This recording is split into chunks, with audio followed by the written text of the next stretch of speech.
Today we're talking about pricing your home correctly when you're planning to sell. And we're starting right now.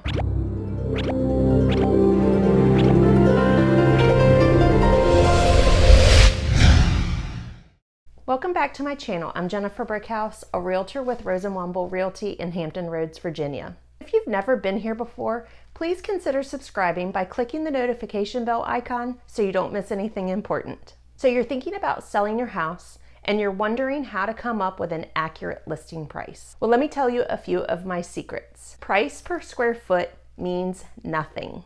It's not a good way to determine the value of your house. Here's why. Let's say you live in a subdivision where a standard builder built the majority of the homes.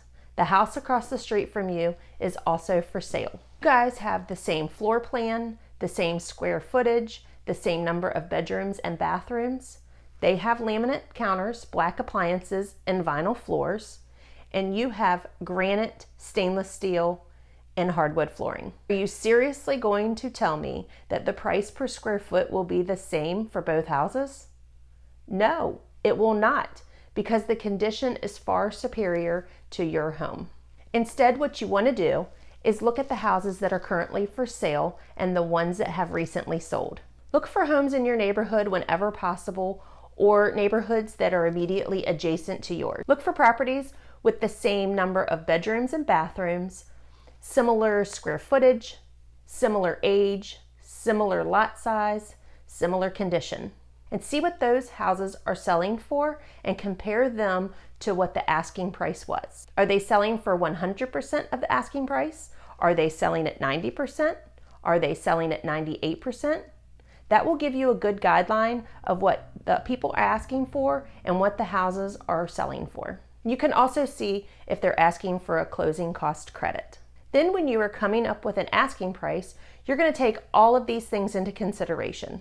You aren't simply pulling an arbitrary number out of thin air. Now we go one step further and we look at what those homes sold for and we say, okay, that one has the same square footage as me, but it has an in-ground pool. So we have to make an adjustment to the house for sale with the pool.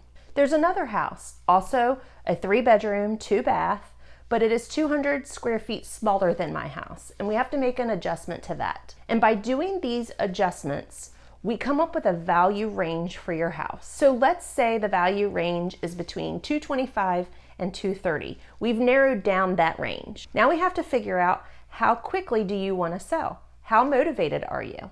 If you price it at the higher end of your range, it might take a little bit longer to sell. If you price it at the lower range, it might sell easier if you're right on the cusp where people are searching online. For instance, people tend to search in $50,000 increments or ranges.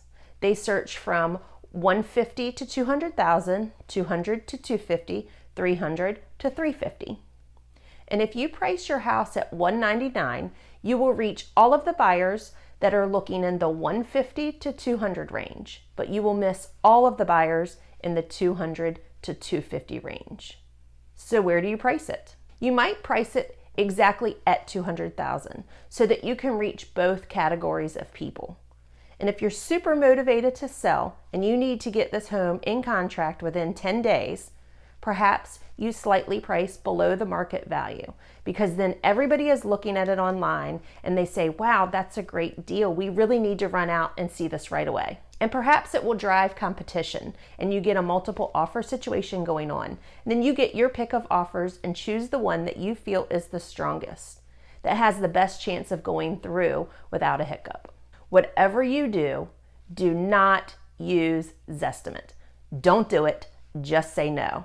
Here's why. Online calculations like Zillow and other property valuation tools that do it online, they've never been inside your house. How could they possibly tell what the condition of your home is when they are going on nothing but what the tax records say? It's a 4-bedroom, 2-bath, 1,800 square feet, and it's on a 1/4 of an acre. Awesome.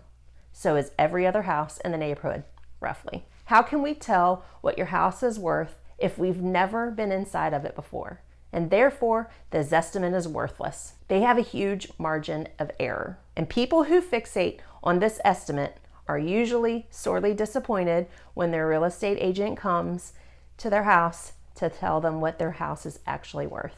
Sometimes Zillow completely underestimates the value of the house, but more often than not, it overestimates the value of the house. So don't even give in to temptation. Just don't do it. Don't even go there. So now you know some tips to come up with an asking price when you're ready to sell your house. But do you want to do this yourself? If you don't, just click the link in the comments that will go to my website and you can get a free home valuation with no obligation whatsoever. Did you like this video? If so, give it a thumbs up, leave a comment down below, and consider subscribing to my channel. I post new videos every Wednesday about all things real estate in Hampton Roads. Thank you so much, and we will see you on the next one.